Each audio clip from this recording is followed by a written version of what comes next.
بمكونات كتير بسيطة وطريقة كتير سهلة حصلنا على أطيب معكرونة بكريمة الفلافل المشوية. بونجورنو توتي، بونجورنو يا بلدي، بونجورنو لكل متابع من وين ما كان. اليوم رح نحضر وصفة من أطيب الوصفات أنا عندي، مثل ما انكم شايفين أنا بالبيت. اليوم رح أقدم لكم وصفة السباجيتي كون كريمة دي بيبروني جريلياتي، يعني السباجيتي بكريمة الفلافل المشوية. شفتوا لها المنظر؟ هلا تابعوني حتى اقدم لكم الوصفه. مثل ما انتم شايفين انا في عندي فلفله حمراء وفلفله صفراء، انا رح اشويهم عندي بالموقد، انا عندي الموقد على حطب، طبعا بالشتويه بستعمل الموقد على حطب وبيستغل الحراره حتى اطبخ، ولكن انتم فيكم تشوون على حراره 200 لمده 35 40 دقيقه. رح احطهم بالفرن مثل ما انتم شايفين.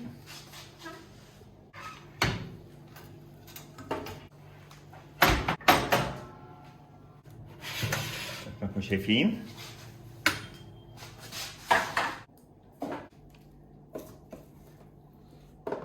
راح اغطيهم كثير منيح مثل ما انتم شايفين. فيكم تحطوهم باي وعاء وتغطوهم هيك، بيسهل علينا كثير تقشيرهم. بنخليهم شي 5 دقائق. هلا تسهل علينا كثير تقشيرها.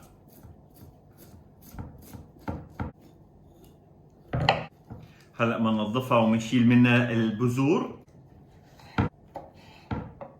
هلا بنقطعها هيك بهالشكل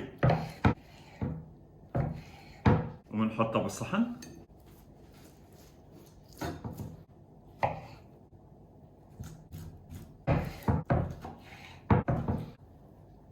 هلا رح نبدا بتحضير صوص الفليفله على طريقتي. هلا بنحط طنجره على النار،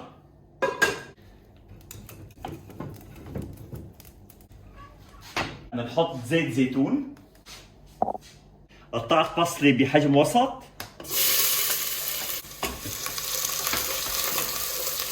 مثل ما انكم شايفين انا عندي الاتشوجه.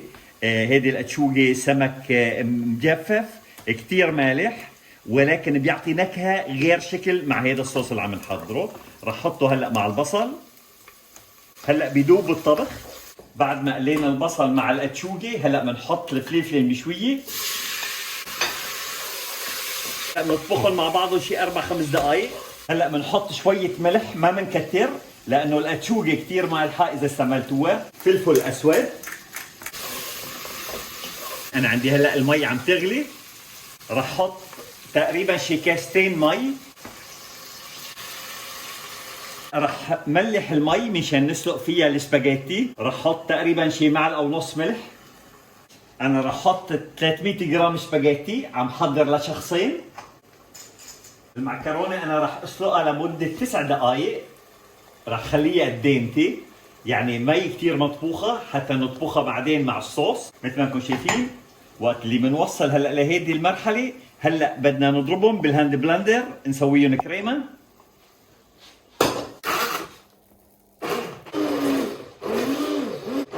مثل ما انكم شايفين نسويهم كريمه. هلا بنرجع بنحطهم على النار. عندي كريمه الحليب كاسه مثل ما انكم شايفين.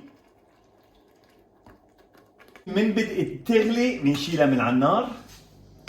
المعكرونه انا صارت عندي جاهزه، رح صفيها. هلا بنحط تقلايه على النار وبنحط فيها الصوص وبنحط مباشره المعكرونه السباجيتي. مثل ما انكم شايفين مبين عليكم انه الصوص كثير، ولكن هلا بدنا نطبخهم لمده 3-4 دقائق حتى السباجيتي يتشرب كل الصوص. الصوص بصير معنا كريمي. انا رح احط البارميجانو المبشور.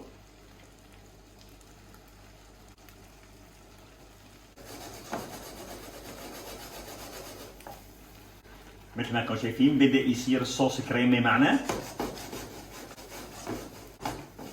في عندي الاربا تشيبولينا، اظن انه اسمه بالعربي عشب الثوم، طعمته مثل طعمه البصل الاخضر. انا راح اقطع هلا شوي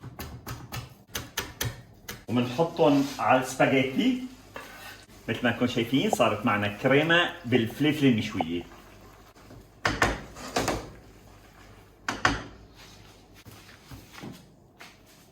هلا صار وقت الذوق.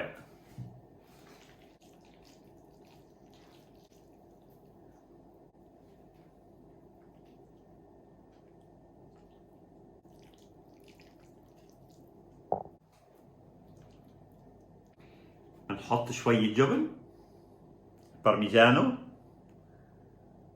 وانا رح زينه بورق الثوم او الاربا تشيبولينا مع شوية زيت زيتون. مثل ما انتم شايفين بمكونات كتير بسيطة وطريقة كتير سهلة حصلنا على أطيب معكرونة بكريمة الفلافل المشوية.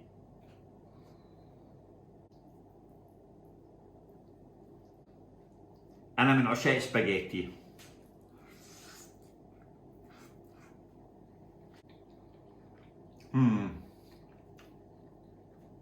بونيسيما. وهيدي الباستا مثل ما شفتوا الطريقة كتير سهلة، وبنكهة الفلافل المشوية ومع كريمة الحليب بتحصلوا على كريمة كتير كتير طيبة.